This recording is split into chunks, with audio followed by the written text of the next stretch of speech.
to the Old Man Orange podcast. I'm Spencer Scott Holmes. And I'm Dave Candido.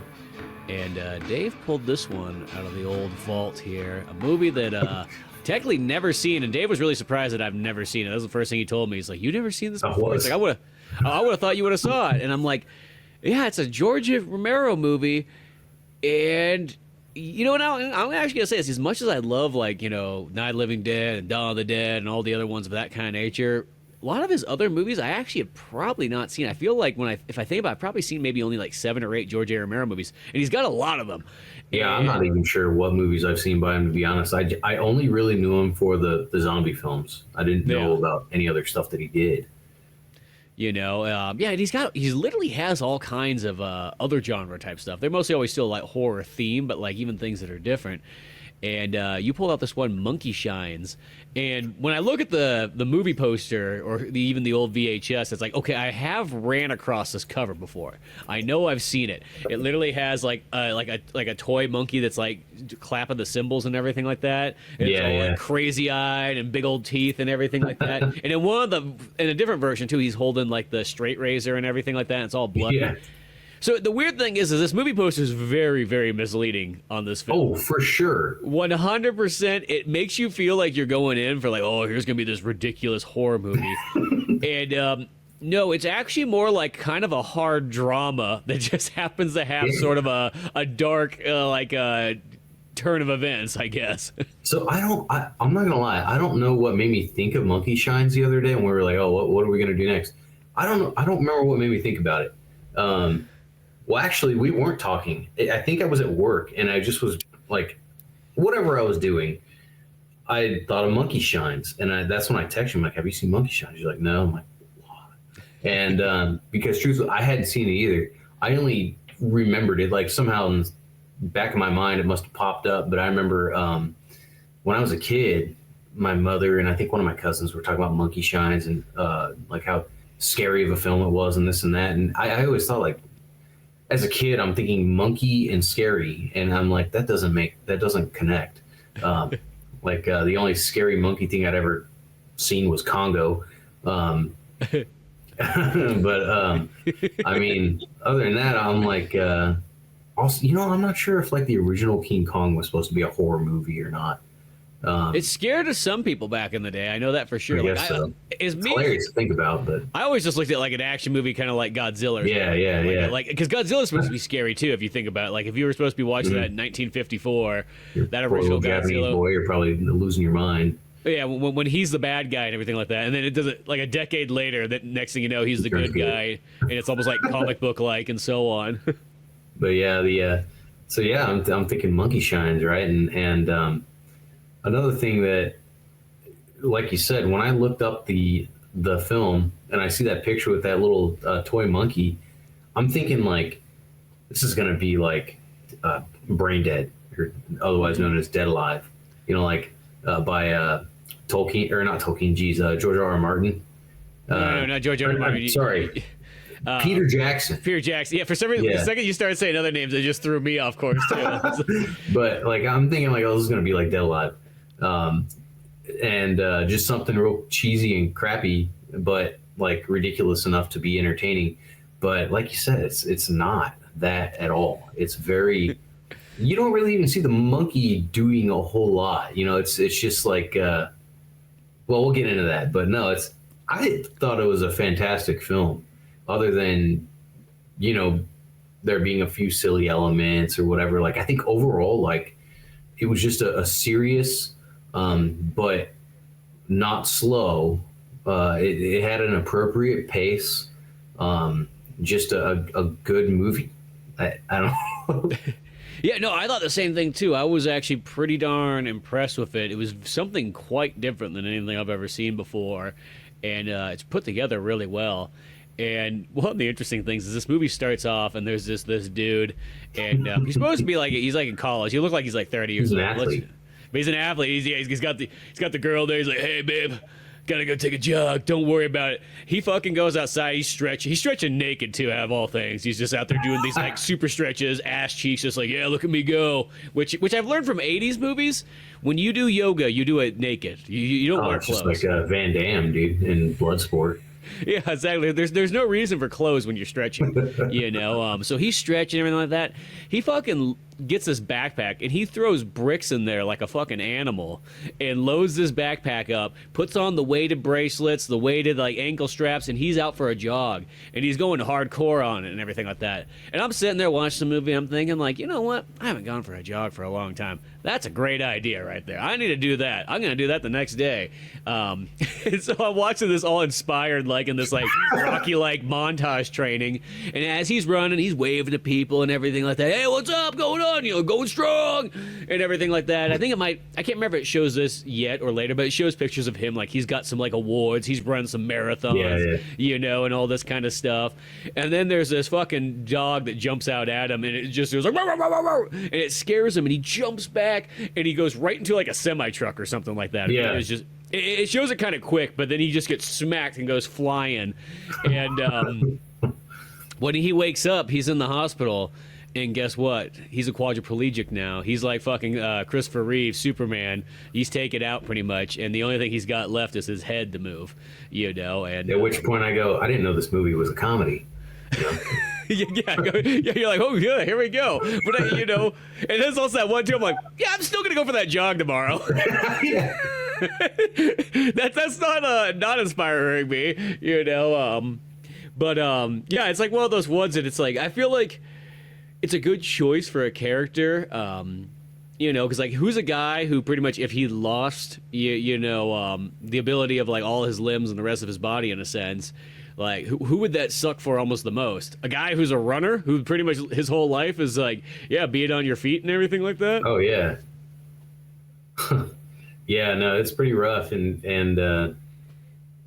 yeah, so he finds out, you know, like, oh, well, this is my life now. And I don't know how long, like, he was in the hospital, probably for a while. Enough to grow a beard. Exactly, yeah. He's got a beard now longer than mine and yours. Yeah. And he shows up, and his girlfriend, who was like in bed with him the morning that he took off for a run, she's all like kind of nervous and seems like kind of like, oh, it's just so hard on her, you know, which of course it's going to be hard on anyone. But I mean, like, it's one of those the same things, like, I wonder how the guy who's can't feel his fucking body feels, you know. Oh, he doesn't feel it all. That's right. And you know, the doctor that he has that operated on him, he seems like a douchebag to be like from the very beginning. It's like played by Stanley Tucci too, which I thought was funny. Yeah. You know, got this man of scotch, a double scotch, you know, and he's like, if I can, he's like, I prescribe it, you know. Yeah, doctor's orders. And then like 2 days later, you know, he's talking to, they haven't shown him yet, but this guy, the quadriplegic, he's got a buddy who's a scientist, and he studies and tests with monkeys, of course, because, you know, it's the 80s. It's okay to test on animals. And there's some hippie kids that come by and put some graffiti on later to tell you that, you know, there is people against this, but he pretty much scares them away and they can't do anything about it because, you know, that's what he is. But yeah, so he shows up to he doesn't come to his party, but the day or two later, turns out that this scientist buddy of his, Jeffrey, he like freeze dried some woman's brain or something who died. Yeah. And got some tissue from it and injected this monkey with it. And apparently she was already pretty smart. And he uses this to make her even smarter. Like, you know, it's one of those things like, you know, it's probably a bad idea, you know, but let's do it anyway. Yeah, let's shave some brain off, you know, boil it down, shoot it into a monkey. Why not? Let's see what happens. Well, this guy really just feels like he's working experiments in these labs, unsupervised, doing whatever he wants. You know what I mean? He literally he's not working with anybody. It's like they just give him free access to this lab. Later on, you discover there's one other scientist guy who's only in one scene, but I think he appears in like a deleted scene later on.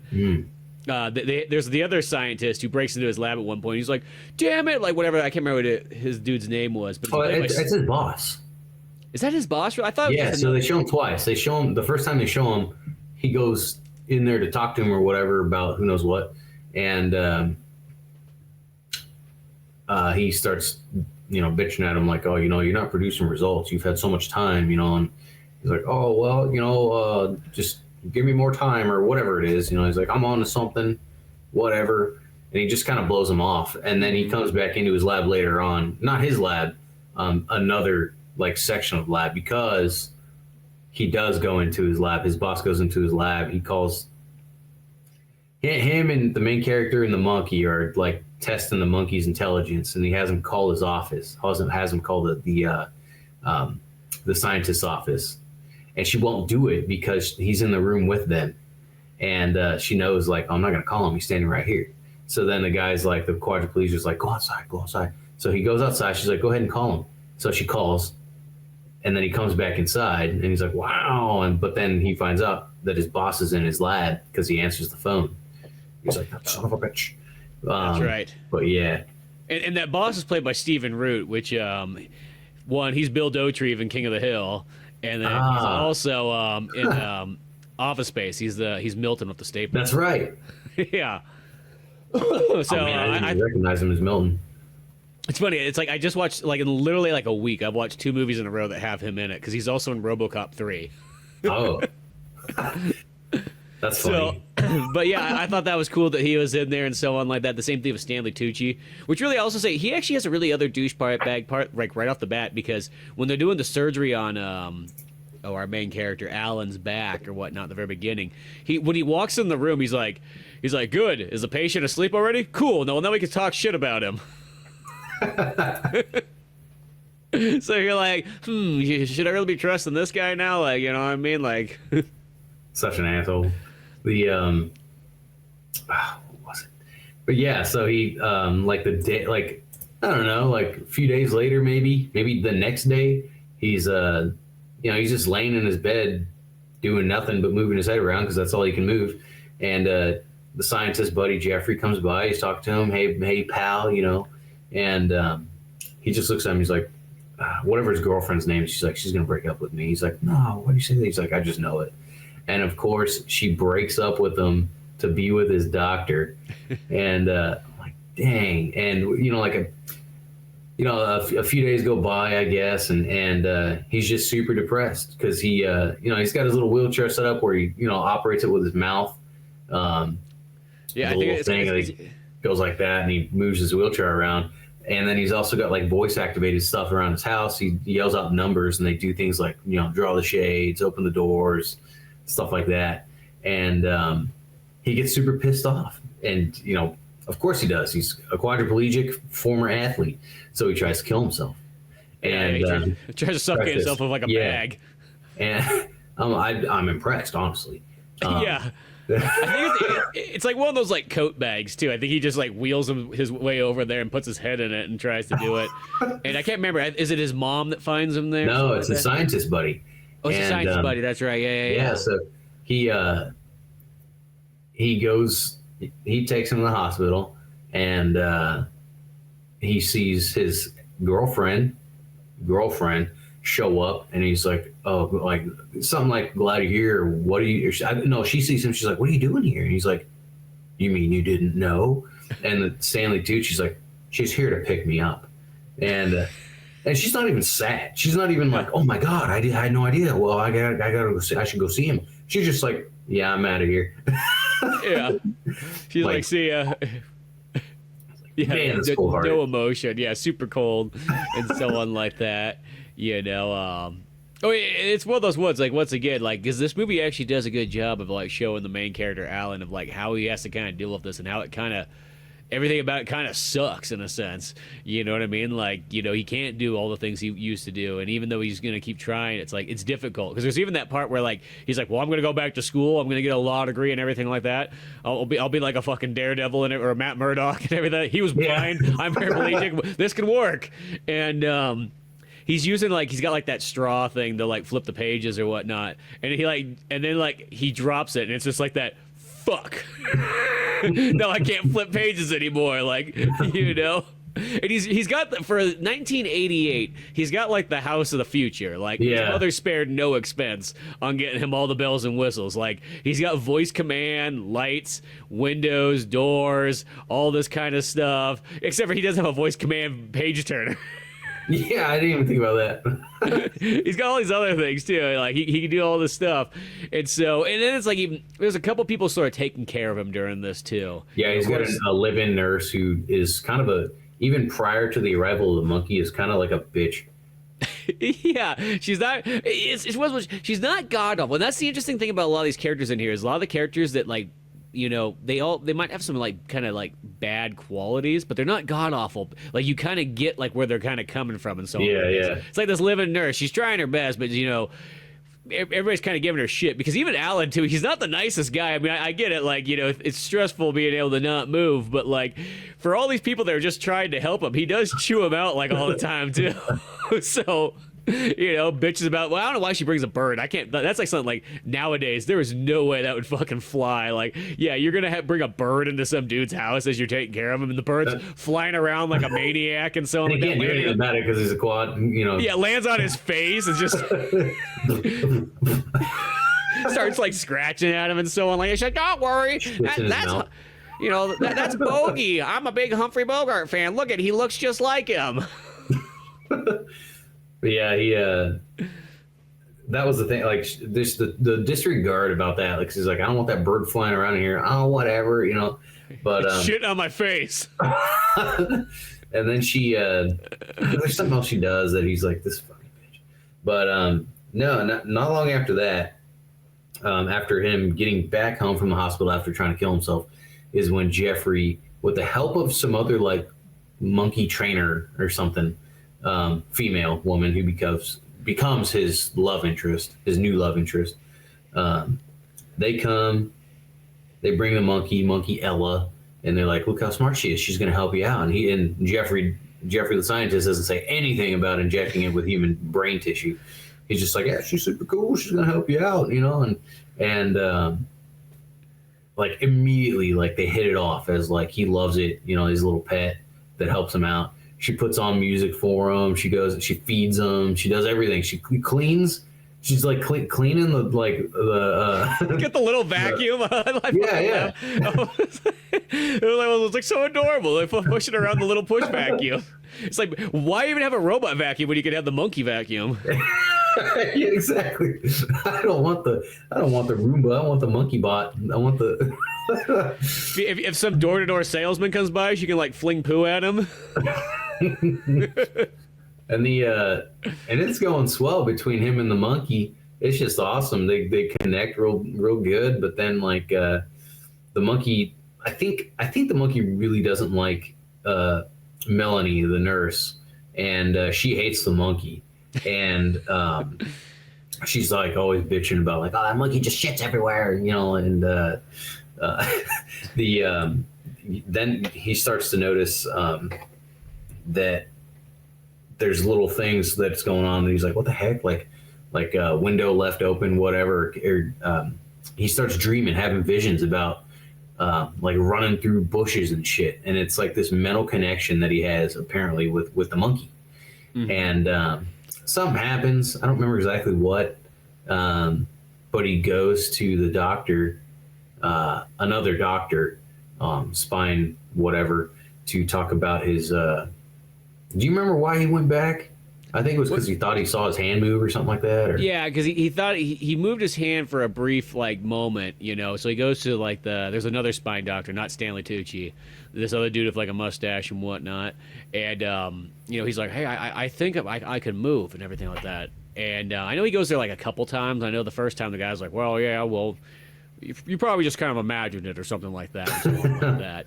And then there's another time he goes there, and I want to say he's there with the monkey trainer lady, and he's like, that's the one where the guy's like, well, if you can get me some fucking proof that you can actually move it, and so on like that, well, it's risky, but maybe we can give it the old college try. I don't know. Stranger things have happened. Yeah. Well, he's upset too because apparently he finds out that it wasn't exactly the truck hitting him that caused his paralysis. Like he had something funky on his spine that was going to cause it anyway, but the truck just triggered it.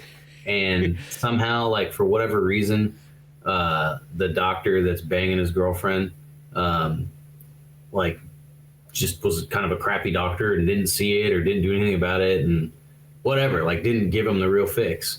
Yeah. And so he's like super mad, and he's thinking about like how pissed off he is at that doctor for like not really helping him the way that he should have been helped. He's thinking about how he's banging his girlfriend because he's like trying to call the doctor and get a hold of him, and they're like, oh, you know, he's out of town right now, but I can give you the the other number to reach him at, you know, and they're like, do you have, you know, it's number such and such, and he goes, yeah, I have that number, because he knows it's his former girlfriend's.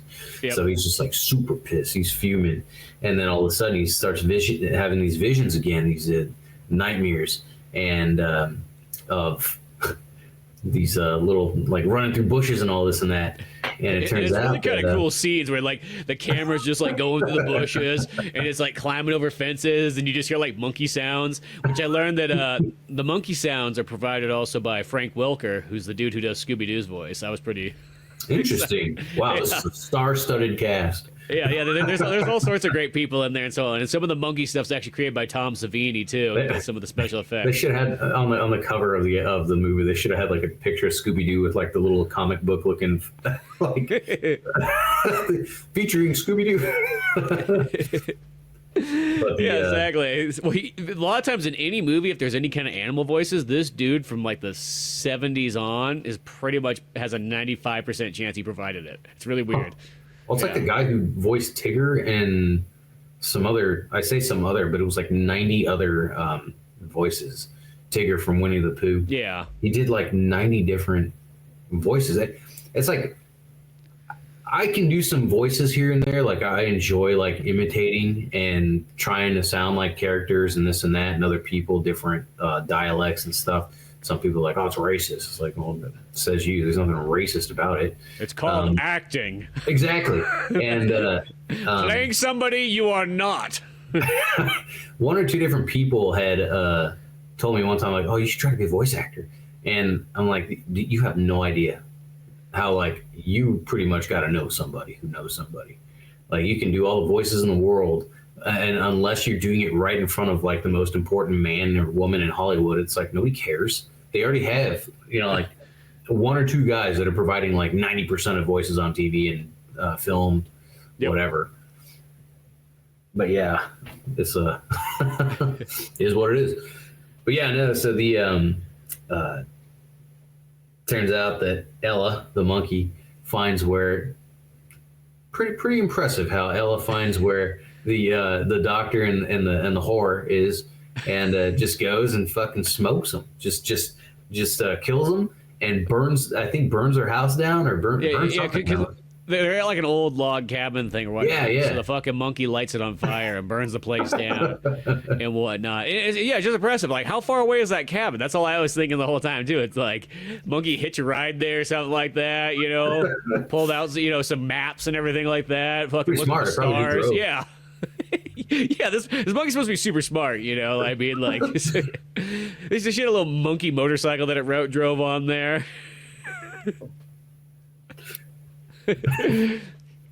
So this goes on, and then this is the shine part of the monkey shines. So he's having the shine. So he's having this like telepathic communications with this monkey and so on like that, and sees these visions, and he's telling everybody else, and they're like, no, that was just an unfortunate event that happened. You had nothing to do with it, you know what I mean? He's like, but I was really angry, and the monkey feels me because he's kind of got this, like, in a sense.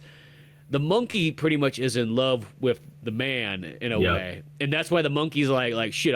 I'll do anything to protect you. You're my man.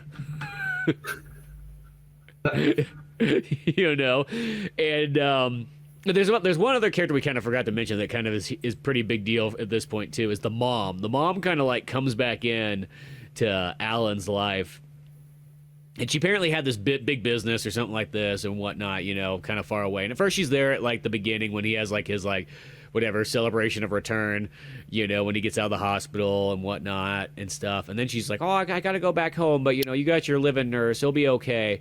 But then I think actually maybe she comes in because the live-in nurse at one point, the monkey, this is the first thing the monkey actually kills before it kills the doctor and the girlfriend. Yeah. Is the monkey actually kills that parrot. you know, because Alan's so pissed that like that fucking nurse isn't doing her job and so on like that. Yeah, she has a pretty ridiculous scene. He's laying in his bed, and she's kind of like,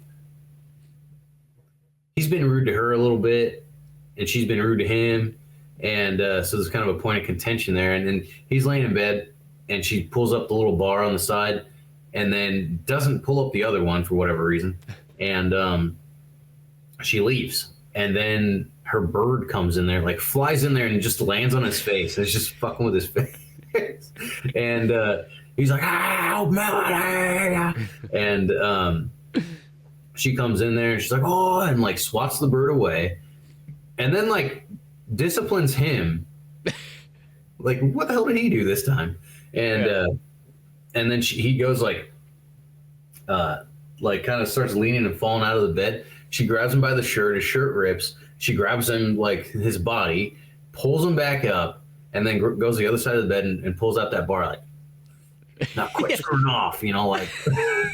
Like he could get that bar in the first place. I know.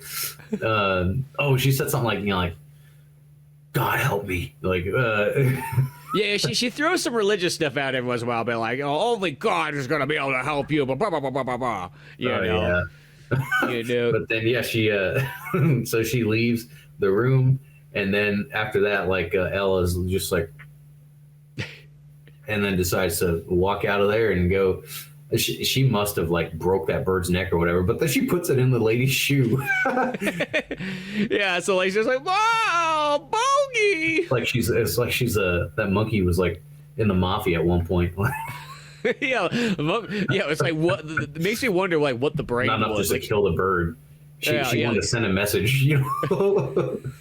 Exactly, you know, could have killed the bird, chucked it outside, even just left it in the cage. It would just look like the bird died, but no, it's like, yeah, I had to send the message and whatnot. And this is the point where like they pretty much have like their final argument, and then like the nurse is like, "I'm out of here" or whatever, and I think that then the mom shows up. And all of a sudden, it's a weird one because the mom's like, she's like, "Oh yeah, she said she was going to leave like a week ago or something like that. You just happen to, you know, finally put the final straw for her leaving right here." She's like, "That's okay. I sold my business. I'm moving in." Yeah, I was kind of when she did that, I was like, "You just do this without saying nothing, huh?" Whatever. But yeah, right before she moves out, the mom moves in. And the nurse is like, she's had it, especially after the bird's dead. She's like, "I know that monkey killed my bird. I know you did this somehow," you know. And which is hilarious to think that a guy who can't move his arms and legs killed a fucking bird. But whatever. But then yeah, so she takes off, and his mom's taking care of him, and this and that. And then then Ella kills the doctor and the girlfriend, burns her house down, and then. Well, even at this part too, because now the mom's like trying to be like really motherly now. She's like treating him like he's 5 years old because he can't really do anything. He's like, "Mom, this is embarrassing, man. Like bathing me and putting me back to bed and everything like that. I want to become a lawyer and go to college." It's like, and she's being almost like so motherly, smotherly in a sense that like, oh yeah, he's getting angry at her now and so on like this. And she doesn't trust like the woman. The heck was her name? The Nell. Is that her? Yeah.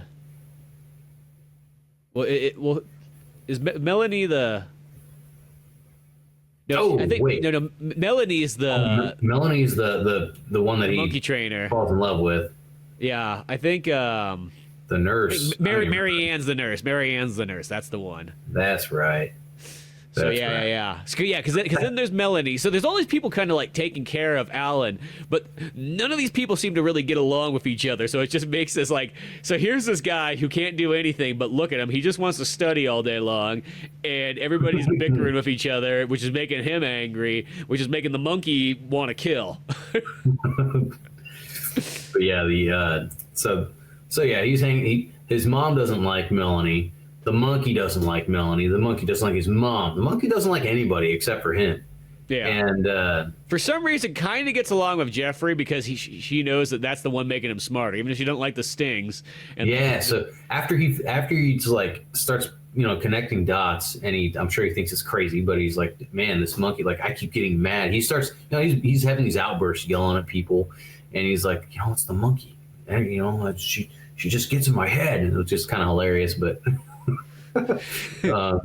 he's like, yeah, she just gets in my head, and he tells Jeffrey, like, you got to take her away from me, and he's kind of butthurt about it at first. He's kind of upset about it because, like, he had this bond with her, and she's helping him out so much, but then he's like, you got to take her away, like, this is going on. He thinks that he is telepathically sending signals to the monkey and having her go kill people and do bad things.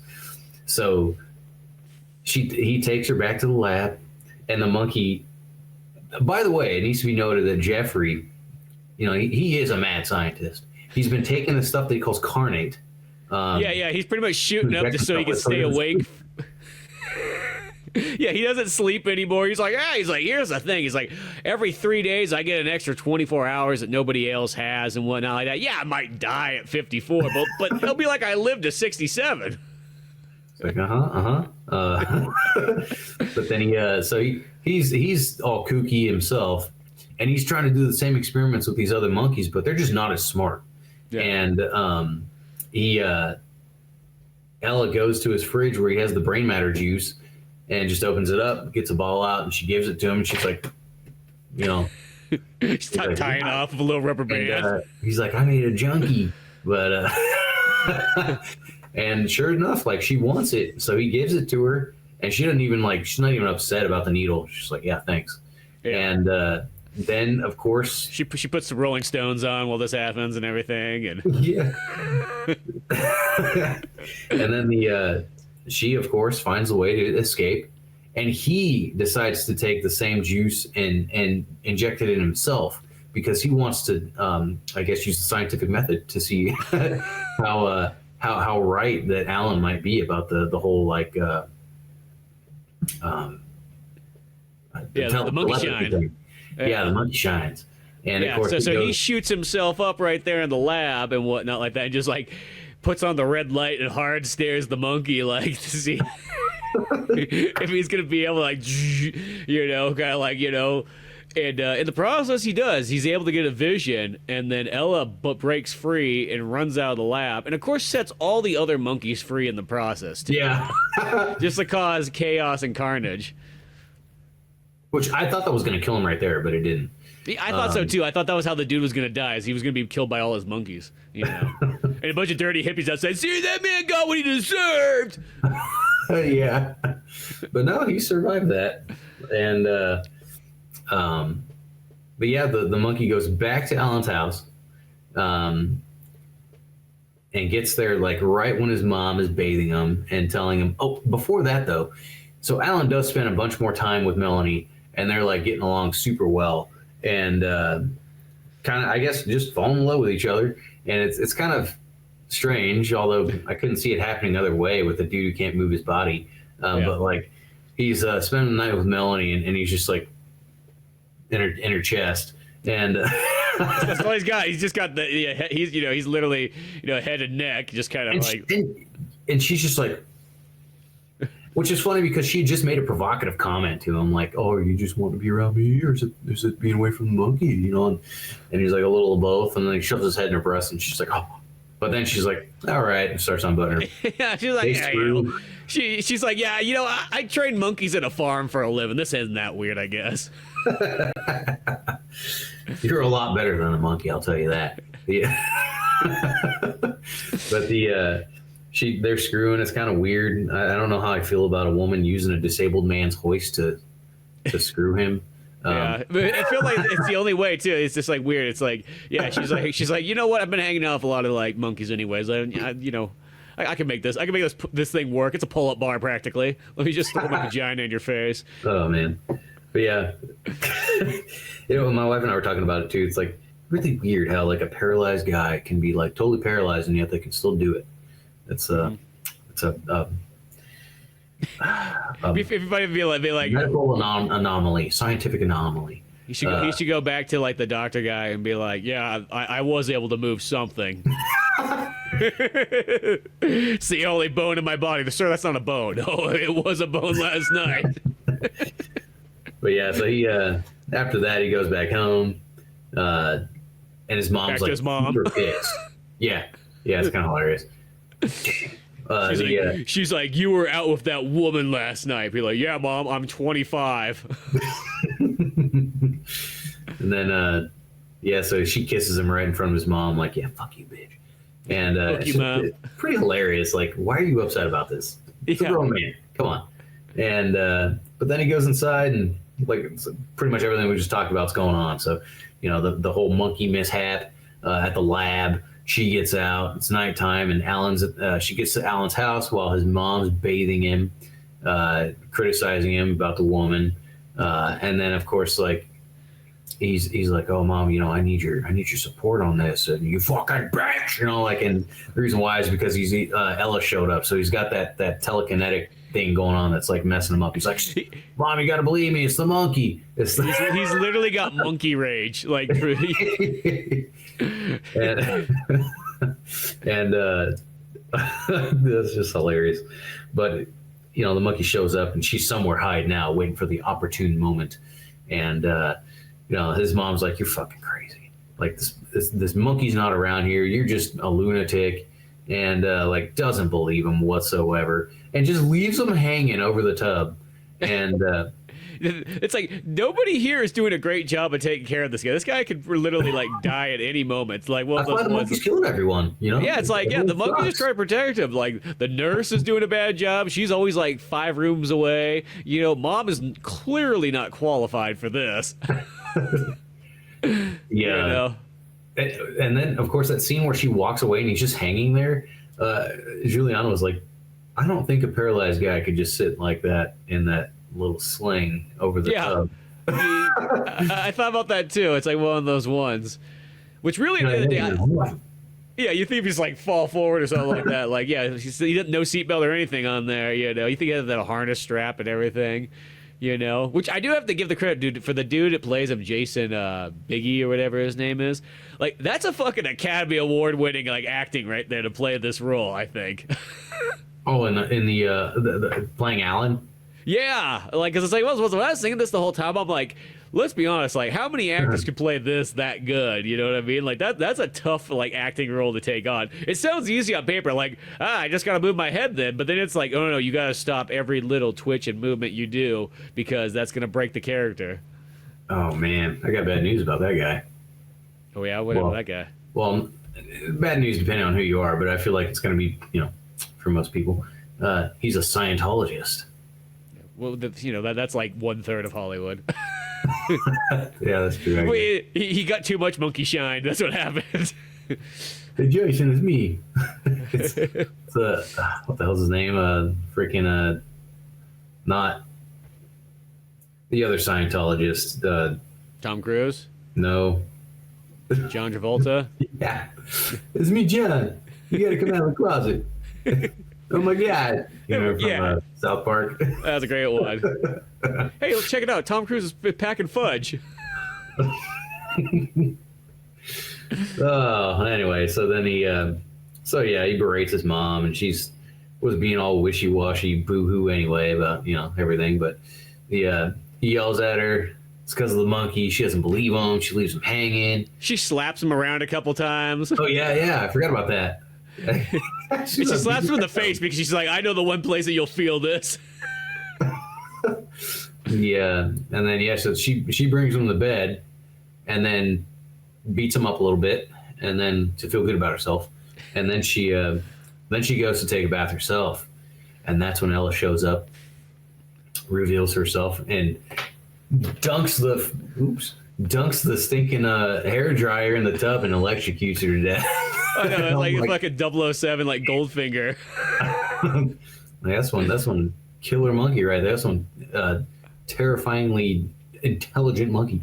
And then well, that's what I like, but the monkey knows that would electrocute her. That's the most amazing thing. It's like, you know what I mean? Like, there's no guesswork involved somehow, some way. And then Jeffrey shows up. Alan's in bed. He's just he begged. Oh yeah, and then he begged his mom because the phone started ringing right before she took a bath. Phone starts ringing. He's like, if that's Melanie, please tell her the monkey's here. And she's being just such a bitch, you know. hello, Melanie. Oh, Alan, no, he's just been put to bed. Call back tomorrow. You know, and Yeah, and just hangs up on him. yeah, and then Or her, I mean. then Jeff shows up. He's got some poison with him to kill the monkey, and a shaver, a razor blade. Um, Well, I think the And- monkey gets the razor blade because there's that scene earlier on when Melanie's shaving Alan's right, that's right. beard. So I think this the razor blade, just the straight razors in the house, Yeah, somewhere. So, and I guess that's just to be so that you could put that on a movie poster and have that little monkey doll carry the straight razor blade Yeah. off, But then I thought about, like, yeah, Jeffrey, he loads up this poison and whatnot, like some kind of sodium or whatnot thing that, like, kill the monkey. And it almost even implies that he might have killed all the other monkeys in the lab beforehand but he's filled up a couple of these here, which I was thinking about this whole time. He's going to go in there and try to stab this monkey to kill it, like, in some kind of humane way. Let's be honest, he should have just brought a gun. That was all I thought about this. I'm like, you were making this so much more difficult than it needs to be. The idea of trying to capture a monkey in a house and then try to syringe it to kill it, like, why don't you just blast him? he's been talking to Raiden.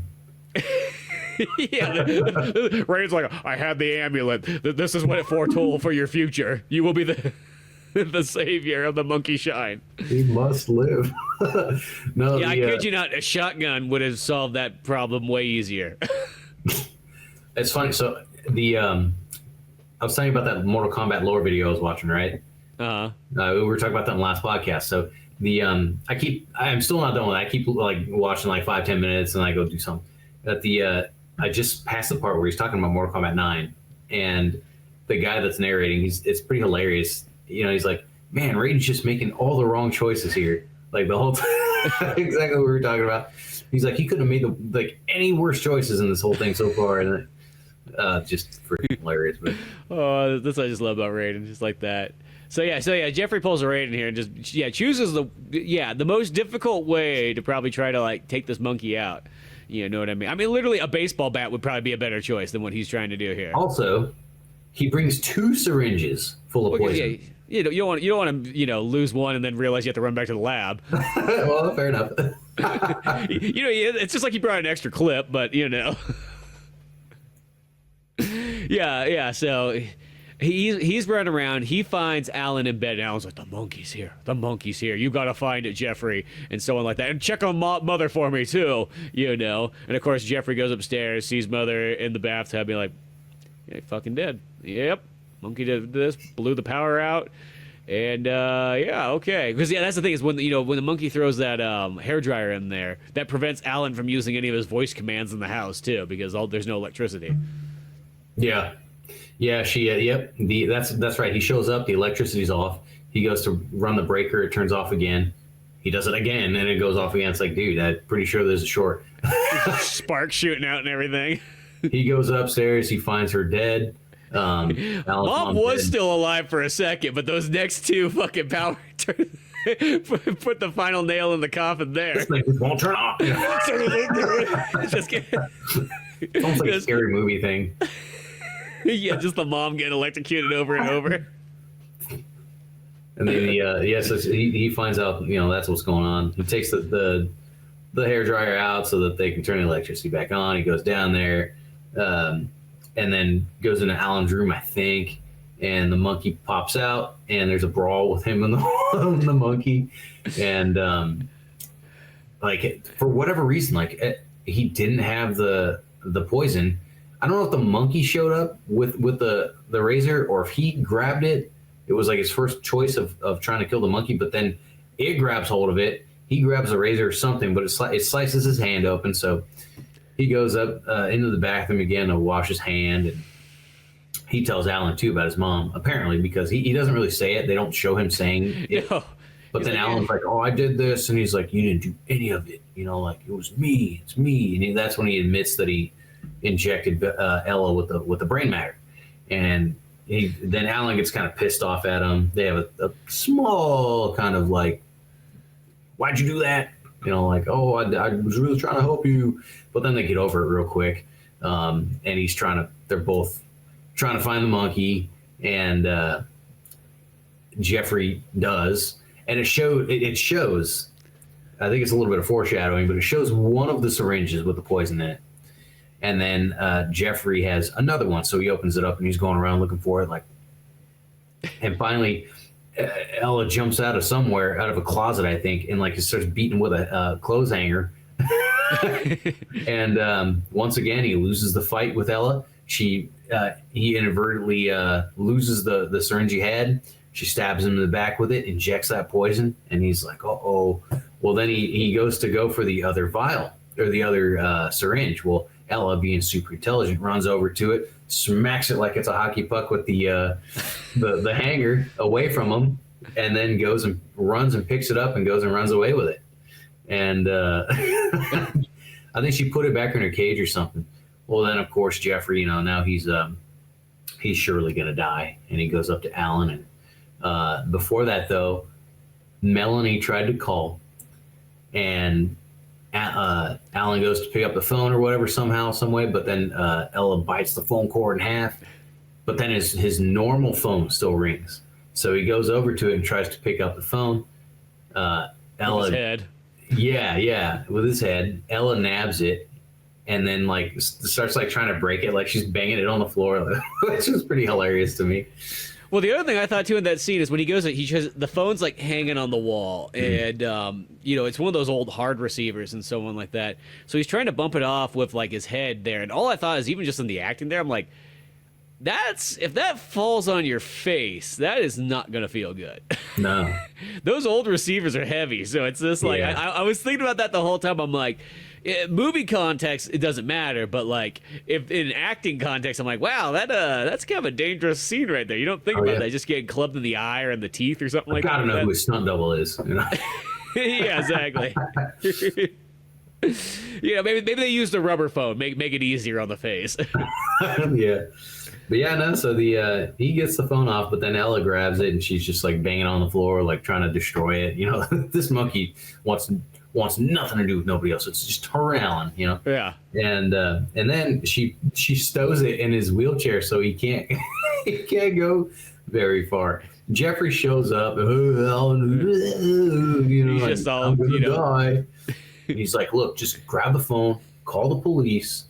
Call for help, get help, and he's just like dying. He can't do anything. Yeah, he's like, I gotta get to the lab. You can't even drive. I gotta get to the lab. And then he pretty much collapses over. Yep. Luckily for Alan, though, even though his friend dies, it was Melanie that was calling, and she did hear monkey sounds all over the phone, so she knew, I better go over there. So she shows up. And, downpouring rain, thunder, and lightning all of a sudden. Yeah, of course. It couldn't be any other way. It couldn't be a nice sunny afternoon, Don't worry, though, because at first you might think that's just a mood setting for the rain. No. The rain actually plays into a scene later on. It did, actually. And I completely forgot about that. But basically, she rolls in there. And before she does, though, Alan's he's having more conversations with the monkeys. He's upset. He's telling her, like, you little bitch, he keeps trying to coax it into doing things that he can escape. So the power's back on, and he, says out his numbers, like, his numbers do different things. 7 opens the shades. He says 11, and I think the front door opens. So he goes. He mostly gets it wrong half the time, and he gets pissed. That's It's like part of his frustration is like, "Fuck! I meant 9. Damn it! Why can't I remember these 15 digits?" I know. It's like all you did was say a number. It's not that strenuous, but this guy's got some serious anger issues. I feel like it's just that one, like when you're at this like quadriplegic part of life, it's like every little thing just sets you off. Like fucking, like your fuse is so short now. Yeah. If the window opens and you meant for the blinds to open, you are pissed. So the door opens, but then Ella's too smart. She catches it, so she goes over and she turns the power back off and then slams that door. She's like, "You're not getting out of here." And he's just like, "You little, like, I know your game. And he's like, it's kind of like sad. This dude's just like at his wit's end, and it seems like he's kind of really going crazy now. Like, yeah, I know what's going on here. It's just me and you all night till morning. the difference between me and you is I'm human. I can lie, and I can be like, it's pretty crazy. And so he keeps trying to get her to do stuff though, like play the music, and or no, she goes to play the music, but she won't do it because the power's off. So he's like, yeah, just go get the power. You got to get the power. But then she's like, looks at him and like hisses and stuff, does the mean monkey sounds. He's like, yeah, you're too smart for that one. All right. And then says he wants some food or whatever. So he turns and sees that the monkey lit a candle and had a little dish of food for him. And so he goes over there. She's shoving food in his mouth and just shoving like Thin Mints or something in his mouth, like trying to make it romantic. And that's when he realizes that it was not exactly him like he thought. It wasn't his anger coming out in the monkey causing her to kill people. It was the monkey being jealous, like a jealous woman. And because the monkey even pees on him at one point in the scene too to show its dominance. Yeah, that was coming up. So finally, about this point, Melanie shows up. She can't get inside. It's like locked, or the door's locked or something. So she smashes through the window, and she saw that Jeff's car was out there. It's a piece of crap car that the door doesn't shut, apparently. And two guys tried to rob. It's at one point. Yeah, that's right. I love that because like the part Alan's yelling, he's like, "Help! Help!" And there's like two guys trying to rob the car. Like, oh shit, the guy sees us. Let's get out of here. For some reason, Jeff does the world's worst park job. I don't know. Like, I mean, I know he's coming there. That maybe he's just sits there, but he just parks the car like diagonally in the street, door wide open. It's raining, as hard as all can be. I get it. He was trying to stop a monkey, so he wasn't thinking, but still. Yeah. But yeah, so she busts in there and she's like, "Oh, Alan, where's it's Jeff's car's out there," and he's like, "Jeff's not here. Go away," because he's afraid the monkey's gonna kill her. Yeah. He's afraid that in his anger she's gonna die. But then she doesn't. Of course, what happens is she sees Jeff's body's dead, which surprisingly she's not like, "Oh my God!" She's just like, "Oh, there it is," and then of course the monkey attacks her. And she tried to, the monkey attacked her, and she's like, she gets up, she recovers, and she's like, "That wasn't you, right?" And she's like, "No." He's like, "No, it wasn't." She's like, "Of course it wasn't. It's the monkey." So Ella ran back to her cage. Well, she like goes to shut the cage, but of course she jumps right out, and it's too late. And she's got that poison in her hand, the little syringe full of poison. She hits Melanie. Melanie falls over, hits her head on the desk or whatever, and passes out. Yeah, I actually thought she died there when that first happened. I was like, I did too. Shit. I was like, because that's that kind of death I always think about, like in movies that I always think it's a very interesting one. Is like the one where you like. It's I always feel if you took a character that was a real strong character and everything like that, but like how's the way they die is they're coming down the stairs really a little too fast, they slip on like a can, fall backwards and hit their head, and that's it. Like one of those kind of things. And that was that scene. It was like, oh shit, there's one of those deaths like that where like you didn't really expect it, and all of a sudden they slip and fall and bam. Yeah. But no, she's just knocked out. But yeah, so she's knocked out. At least we're hoping she is, because we really don't know yet. No, yeah. But Alan's there. He's nudging her with his wheelchair, keeps running her over and stuff, like, "Hey, wake up," and she's not waking up. Well, Ella gets her matches out, and she's gets her little monkey paws in this box of matches and starts like putting the it's so brutal. This monkey's trying to burn her to death. She's trying to light her on fire, but the matches just keep going out, and the monkey's just like poking her with it, like, "Come on, why isn't this working?" Well, it's because of that convenient thunderstorm that rained all over her. And that downpour is she got soaked from the van to the house. It's if it was raining any lighter, this would not work. Yep. And then Ella's next step is, well, I guess I can't light her on fire, so I'll get that poison. And she's just like nudging it on her and trying to get it in her, but she's just not pressing hard enough. And finally, Alan, he's like, you little bitch, and he's berating her, and she hops up on him, and like as he's like berating her, she just pees all over him. And that's when he figures it out. Okay, so this monkey is just a jealous monkey. Yeah. And decides to kill everyone.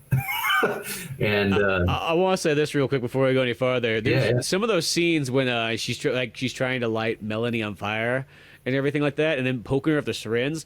Like, once again, that's another one of those ones where I'm watching that like as an acting thing. Like, I don't know if I want a monkey that close to me with a Yes. fucking lit match. I would. I was Because, thinking like, that too. I mean, like, some of them are probably puppets for certain things, but then some of them it looked like that was the monkey there, and so on like that. And there's one where like the monkey literally puts the flame out in your hair, and it's like, I know the hair is wet, but it's like, geez, I don't know if I There's like still, that. And then same with the needle too. It's like she's poking her like in the cheek, and then she's poking her like above the eye. And it's like, I don't even trust a stunt double doing that close to me. Like, geez, that's.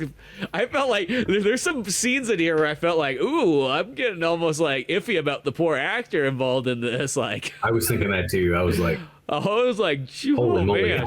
Yeah, it has some of those stunts in this movie that are like, oh, I guess, it's a professional monkey. He knows what it's doing. Yeah, exactly. But yeah, it was that was a really good scene actually. Now I'm thinking about it again. Like after what you're saying, like that's well, because this incredible. The interesting thing too is this whole last action scene we're talking about is like 40 minutes long or something like that, and like it's tense as all can be. Like, I will say, like, especially for the fact that when you think about Alan, how he's stuck in this wheelchair, he can only move his neck and head. There's so much of this stuff there that's like, and he just gets trapped by all kinds of stuff when he gets caught with the phone stuck in his wheelchair, when he's trying to drive the wheelchair and he gets caught on Jeffrey's body. There's so many moments where like you're like, oh shit, here he is again. He's trying so hard, and how much he has to really overcome just to literally try to survive and make sure nobody else dies in the process. And by this point, he has to coax in Ellie to kind of, or Ella to, like, what's he going to do? Yeah. So I think the power was turned back on at this point. Yeah, I think by this point the power's been back on. So this is where I think Melanie turned it back on. And then so like you're saying. So he has to do the thing where it's like, okay, if you want that, you got to move a limb, and so he's just struggling so hard to move his hand, and it's like shaking, and it's coming in, and he's just literally leaning as much as he possibly can for what little he's got, just to hit the play button on that cassette player and whatnot like that. And it pops on that song and everything like that, that romantic song for, Ella and whatnot. And that distracts her from trying to stab and light Melanie on fire. She goes up to him. It's kind of heartbreaking. It really is, because I feel, because this is how this movie is. All the characters, like, I feel for all of them. Like, you might be like, oh, Ella's this evil monkey. No, Ella's not an evil monkey. Ella's just literally a monkey that's way too in love and doesn't want to, like, lose, in a sense, like, the person who, for one, I guess, before this, she was living in a cage in a science lab, getting stabbed and experimented on by this weird scientist dude and whatnot, and then had to see crazy hippie people come by. Yeah, so it's the same way I feel like even the other characters, even like the mom, like even though the mom's like she's too lovey and too trying to take over and has her issues and so on, you don't look at her as like, oh, she's like god awful. It's just more like she's just a little too intense. And same even with like Mary Ann, the nurse. Yeah, she can be better, but she's not once again bad. She's still trying to do the right thing. Just everybody here has some form of weird jealousy over the other people trying to take care of this man. Yeah. They almost have like, it's almost like an anime where there's the one dude and he's got like the six girls surrounding him trying to all win his affection. Yeah, tension. Yeah, exactly. This is Alan Universe here. Yeah. It'd be Alan in Tokyo if the monkey was a Pikachu. Yeah. But no, it is though. It is heartbreaking because especially like when she first shows up and like she puts on the music and just rests on his shoulder and stuff, and he's like, "Oh, great, this is the best," And then of course he gets her to come up there again with the music, and she starts to rest, and you're probably just like, "This is what I wanted," like. And all of a sudden she's like, and bites the back of her neck, and it's just, I'm thinking like, this is a lot of movement for a dude with a messed up spine. He's like, it's not just he's going like. He's like swinging that thing back and forth. And I'm like, man, that's he's swinging that monkey back and forth, and I'm guessing he crushed its spine or something. Yeah, You see snapped his blood, neck. and And snapped then, his neck, and yeah. And that because was the end then of when that he's one. done, he chucks the monkey, and just for like, it hits the CD or it hits the cassette player, blood splatters over it, and so on like that. Like, no, that's it. That's the final song. But that was the end of her. And then, of course, it shoots to him in the hospital.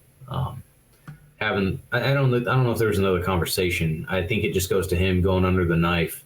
I don't quite remember, but it's Yeah. with that other doctor. And I tell you what, this has got to be the best jump scare I've seen in a while, because I just was not expecting it at all. And you know what I'm talking about. I know what you're talking about. They show that another scene, just like it was in the beginning of the movie, with a knife going down his back, and all of a sudden, Ella pops out, or at least a monkey, I don't know if it was Ella, pops out of his spine, screaming like a monkey screams. And, Yeah, literally like the scene out of Alien. Like that, yes, that's like what it exactly what I was. thought of. Yeah, and it was one of those ones I did not expect that either. Too, it was like, oh shit, you know what I mean? It's just a quick Especially, jump. like, I expected more in Alien than I expected it in this movie. Yeah, well, you knew it was an alien. It was coming because the dude was or something Yeah. was going to come out. You know. I was just like, holy crap. And then, of course, after that happens, he wakes up, like, whoa, man, talk about a great jump scare there. And, which, consider the source, George A. Romero. Yeah. And once again, like, if you forgot that this was a Romero film, now you remember. the very end, exactly. Here it is. And Melanie didn't die. She's there, you kind of don't know yet on whether or not he got fixed. And he's like, so am I better or whatever? And goes to him being wheeled out to Melanie's van. And miraculously, after however long of not being able to walk, he's just able to get right on up. Well, it's weird. It's like, yeah, because the nurse wheels him out in the wheelchair and whatnot like that, takes her to Melanie's van. She, for some reason, gives him one crutch. I don't know why. You feel like they do. Maybe the guy should, work his way up to one crutch. Maybe the guy's been in a wheelchair for like at Help the least guy into the van. 6 months. Yeah, she just walks on off. Like that nurse doesn't even make sure that he's like, whatever, my job's done. No, nobody's paralyzed for a month on end and then just able to move everything like it's no big deal. Yeah, this nurse just. She's out of there. I didn't know where she went. That was the first thing I thought. I was like, she just like, I did my job. See ya. I don't get paid to help you in the van. Take your monkey trainer, lady. I'll see you in hell. Like with your monkey. I don't know. Yeah, it was kind of a bizarre departure there.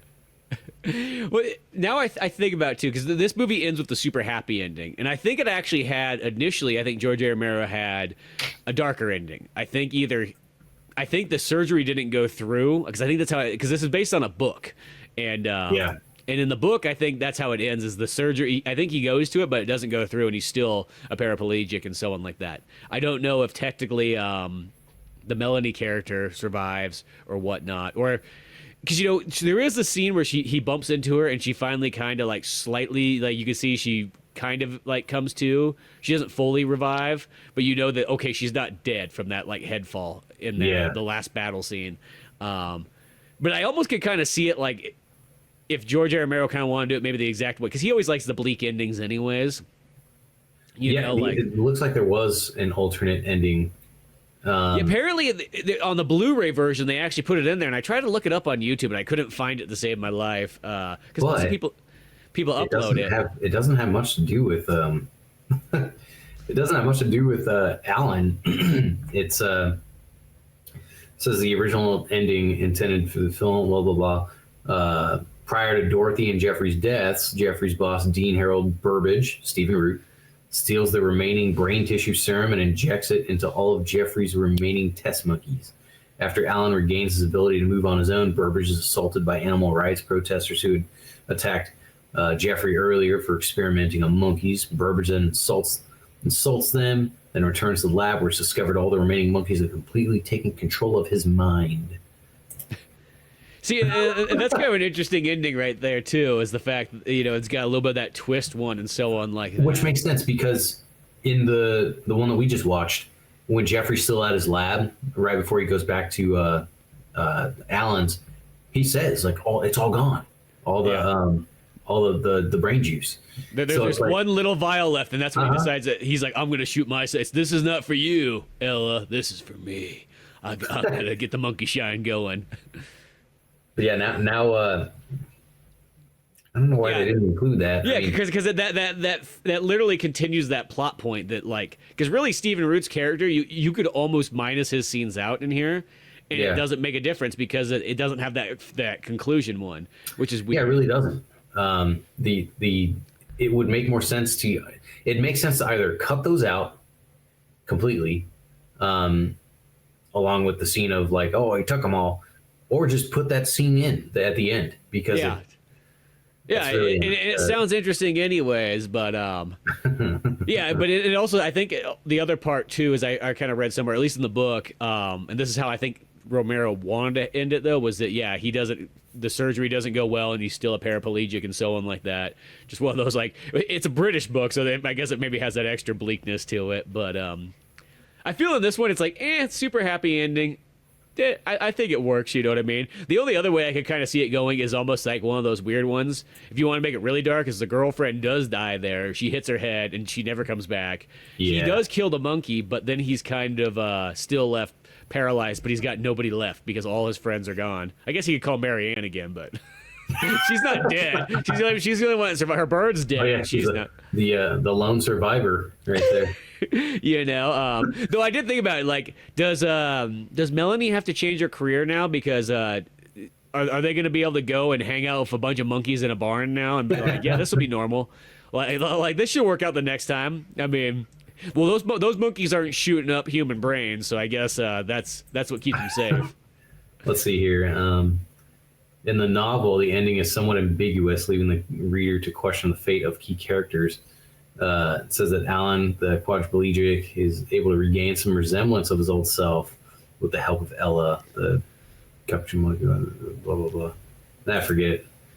Yeah, so Ella's fate. After escaping, Ella's whereabouts and the future actions are unknown. Oh, so Ella gets away in the book? Yeah, well, and then Alan's well-being. He regains some level of functionality. With Ella, his emotional state and future prospects are left open to interpretation. Jeffrey's fate. His attempts to duplicate the serum's effects on himself and the failure of his experiment leave his future uncertain. It says the novel's ending leaves the reader with a sense of unease and uncertainty, suggesting that the complex relationship between Alan and Ella, as well as the ethical implications of the experiments, may continue to haunt them long after the final chapter. Yeah, man, this actually makes me want to read this book.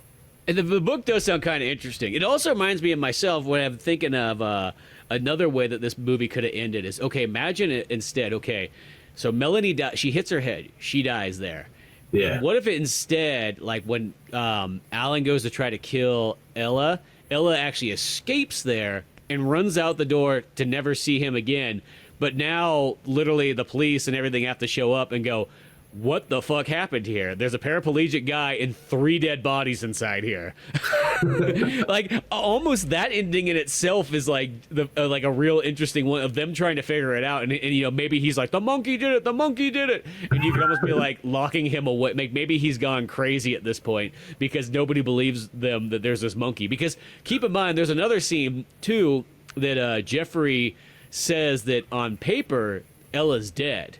He executed her and so on like that, but he just kind of did that so he could give pretty much Alan a free monkey. Yeah, you know, one of those tax-free monkeys.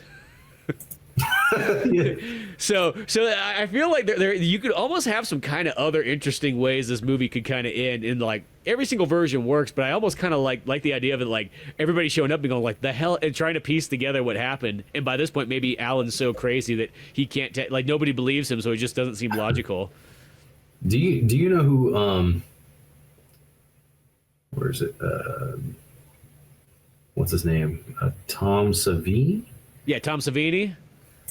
Yeah, do you know who that is? Yeah, so he's the makeup guy on a lot of horror movies from Dawn of the Dead onwards. He does the makeups, practical effects. You've seen From Dusk Till Dawn, correct? Yes. Okay, you know the dude that has the crotch pistol? Yes. That's Tom Savini. Oh, he's also in. He's in Machete. I remember. He's doing like the push-ups and everything like that, and he has like the assassination thing. So yeah, he does a little bit of acting jobs too. He's actually in Dawn of the Dead as well too. He's one of the bikers, but he does all the cool special effects and a lot of horror movies and so on. Like Friday the 13th, the original one. He's the special effects guy on that. He also there's the remake of Night of the Living Dead in 1990 or whatever, and Tom Savini's the director on that one. I see. Well, apparently Tom Savini. Okay, 4 puppets of the monkey were designed by Tom Savini, which one of which was remote controlled, each adorned with yak fur. Interesting. Well, yeah, I came across a Reddit post here from somebody who apparently was scarred for life by the film. It said, skimming Tubi, this came up. I was expecting some 80s schlock like Shakma. Credits roll, George Romero, Tom Savini, game on. Man gets injured, becomes quadriplegic. Girlfriend leaves him for spinal surgery. His friend works with lab monkeys, injects some human brain into them. His boss is a sadistic scientist. Friend steals super monkey to be trained as a support animal. You know the super monkey's going to kill some people, expecting plot format like Megan. I don't know if you've seen Megan. I thought it was kind of a stupid movie. Yeah. The monkey scares off the nurse, and the mother moves in. This is an odd mother-son interlude that's a bit psycho with a dash of whatever happened to Baby Jane. I've not seen that. And some Munchausen by proxy on top. He falls in love with a monkey trainer, and there is a good sex scene with a disabled person. Like I said, I felt weird about that whole scene. The quadriplegic starts warging the monkey, Bran Stark style. Have you seen Game of Thrones at all? No, I never have. Okay. Take it or leave it. I know a million people out there crucify me for saying it's just a show. But I mean... I'm not much of a TV person, so a lot of times it's like I know I'd get bored with it really fast. My humble opinion about Game of Thrones, make this real quick here, is that seasons 1 through 4 are really cool. 5 through 8 are whatever. It just fell off after that, in my opinion. But the let's see here. Yeah, so monkey kills the ex-girlfriend, the mother, the friend. Man grows fangs. Weird love-hate dynamic between the man and monkey. I thought the monkey was going to rape him at some point. Give this one a chance. It really does kind of feel like that because like there is a weird like monkey love kind of thing going on here that like this movie, because that's the thing about this movie is like this movie's kind of done like a drama suspense movie. Yeah. But you could have this be a lot more like almost crazy violent. Like as you said, I guess the best way is like Dead Alive, you know. I think if you had it where it started to get really violent and so on like that, you know.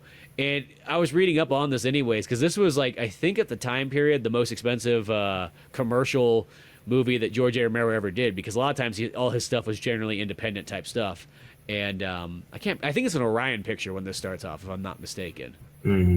So Orion, you mean like the movie studio Orion?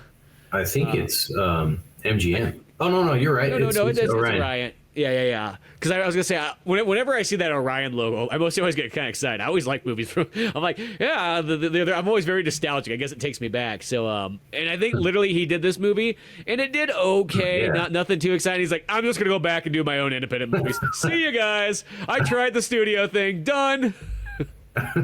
That's kind of like John Carpenter.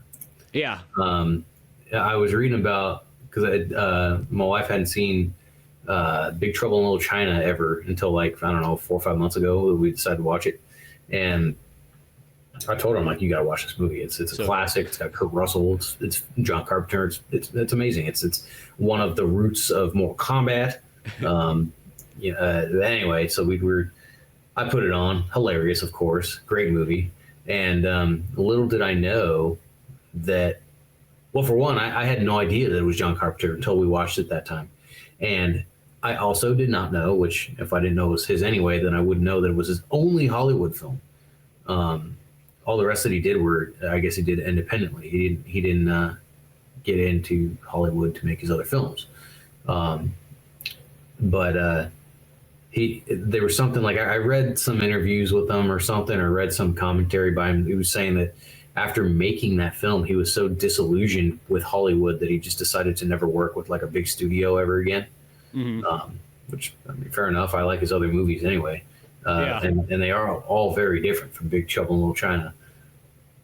Yeah, no, because that was the thing is that there's a lot. He had just kind of a lot. I thought for some reason The Thing was as well too, because The Thing was the one where he thought it was going to be such a great movie. He was so happy with how it came out, and that movie did terrible for like the first couple of years. And of course, once VHS came along, it's weird because nowadays The Thing is looked upon as like almost like the pinnacle of like any horror movies. Like that's almost probably like in a top 10 list for sure. Yeah. But at the time it wasn't. It kind of bummed him out a bunch because it's like, because he would make movies that just like Big Trouble in Little China, because I think that movie just did kind of okay too. A lot of his movies, like they take kind of like a couple of years to get rolling. Like they're definitely like in a sense, John Carpenter, I really feel he's the guy who he did really well because VHS existed, and then people could pass these movies along to their friends. Yep. If he was only like in cinema only, that might have been kind of a tough one because the movies didn't do the greatest when they first came out, but in the long run, they'll do really good. They'll become cult classics, kind of like how this Monkey Shine movie is. I didn't know that Halloween was him. For some reason, I thought Halloween was Wes Craven. Oh, no, yeah. So yeah, John Carpenter did Halloween. So he, in a sense, kind of started the American versions of slasher films that technically come from the Italian ones of the, what do you call them?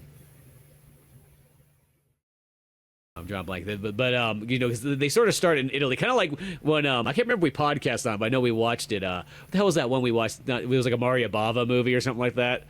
Like a year ago or something. You and I watched it. Yeah, we watched it, and then I think we were gonna podcast. I don't think we did, but a Giallo. That's what they're called, Giallos. So they're like proto slasher movies. Oh yeah, that one Italian, like yeah. Man, I don't remember what movie that was. Yeah, I can't remember exactly, but so there's that kind of stuff, and that's sort of like, in a sense, Halloween sort of takes that and then kind of puts it into a more of Americanized form, and that sort of starts it off there. But same thing. George A. Romero, he's in that same category too, where sometimes his movies take a moment to get kind of going, and then people finally go, "Oh yes, this is really amazing," and so on. And I'm glad we watched Monkey Shines because I keep saying throughout life that I need to watch more George A. Romero movies. I actually kind of feel kind of bad that I haven't seen as many as I feel like I should, because he has so many movies that that sound awesome and so on like that. And of course, I watched the living daylights out of Night of the Living Dead and Dawn of the Dead and all those ones. But yeah, no, this one was a cool one, and I think the plot's awesome. It's like a kind of movie you could never do nowadays, where the monkey would be CG the whole time, so it'd look kind of fake. Yeah, exactly. I hate to start saying that, like it would look off because animals almost don't look so good in CG. It's fine if you have to do it just to kind of have a scene, but like they always, whenever you see like a CG animal in a movie, even like a movie today, it's like there's still always that like uncanny valley, like just something just doesn't look totally right there. The Monkey Shines was his 12th movie. Yeah, so it's like he had a few movies by this point and so on. Night of the Living Dead was his first. Yeah, and then I want to say Creepshow is the one that predates this one, and Creepshow did pretty good. It was him and Stephen King together, kind of doing it. Creepshow 2 was his movie right prior to Monkey Shines. Okay, so yeah, that's kind of what it was there too. But yeah, so. Now, as I said, Monkey Shines is a kind of a cool one. It feels kind of different for him. It's still got horror vibes, but I feel like first and foremost, it's kind of more of a drama that just kind of gets a little bit dark as it goes farther along. That's the best way to kind of say it. It's a great example of how a filmmaker that's known for doing like this other thing can branch off and try something new and still do a great job. Like people don't ever expect that from certain people or kind of like musicians, bands. Like when they try something else and they're like, no, dude, that's crazy. You do this kind of thing. But hey, you're never going to know until you try it. And that's what he did. And it was fantastic. Yeah, no, I thought this one was really cool. I'm glad we kind of found it. We just watched it you can find it on YouTube and so on like that, where somebody uploaded on there in a very nice great copy. Quality, great quality upload.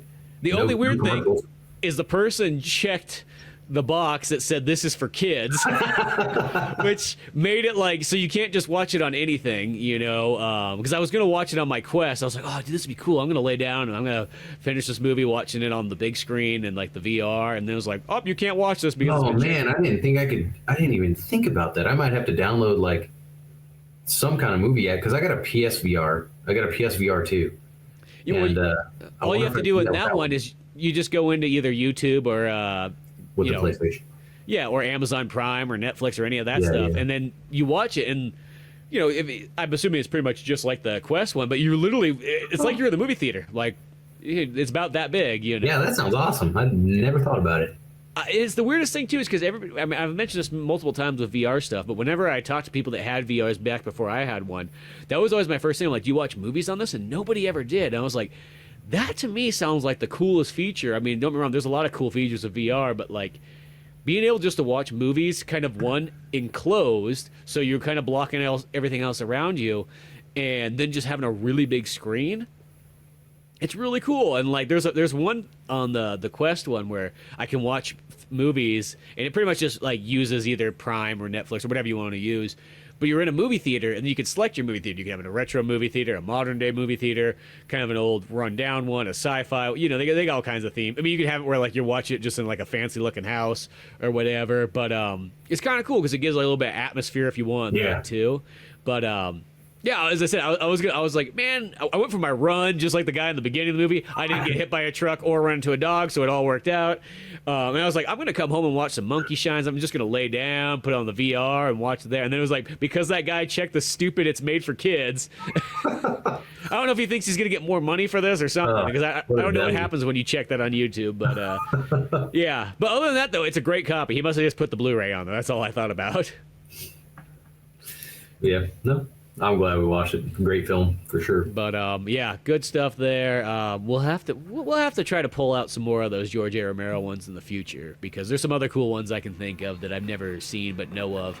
Yeah, that would be fun to watch. But till then, you can always check out all the other podcasts of Old Man Orange on YouTube and Spotify. Till then, I'm Spencer Scott Holmes, I'm Dave Candido, and we'll see you some other time.